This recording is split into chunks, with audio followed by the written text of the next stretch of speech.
Hey everyone, here's a quick tutorial on how I replaced the headlights on my 2003 Bluebird International School Bus. Now, opening up and removing the screws, I found there to be a lot of rust, which was actually the original casing that held the headlamp. What you want to do is just unplug the old one. And as you can see, there's just rusty, and I obviously couldn't use that anymore. So I went ahead and cleaned it all up, got rid of the rust, and just kind of prepped it for when I installed the new headlight.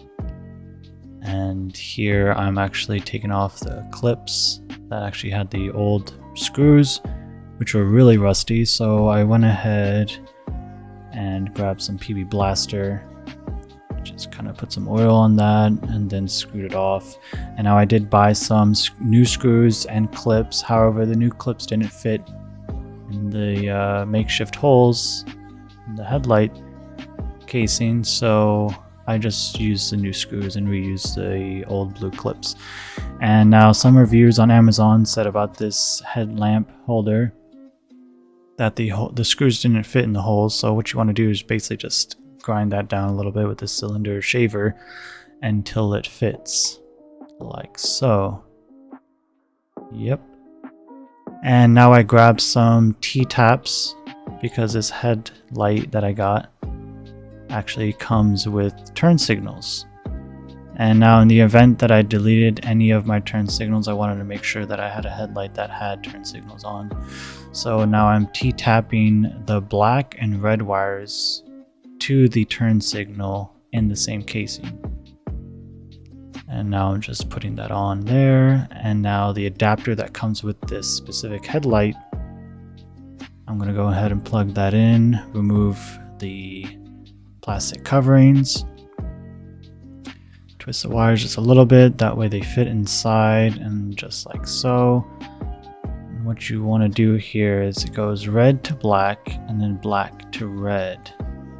Close that up and we're going to test it, and there you go, it works. Here's a closer look.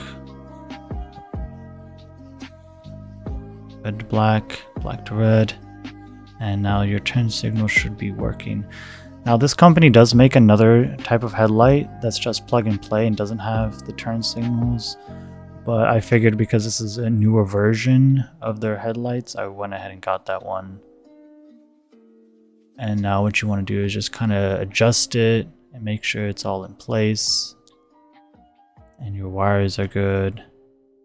And now here is a little tricky part. There is a spring underneath the headlamp that kind of holds it in place, so that way it's aiming downwards. That part was a little bit difficult. I'll be putting Amazon links in the description below so you can buy these products that I purchased. But yeah, that's basically all there is to it, and I hope you found this video helpful in any way. Thank you.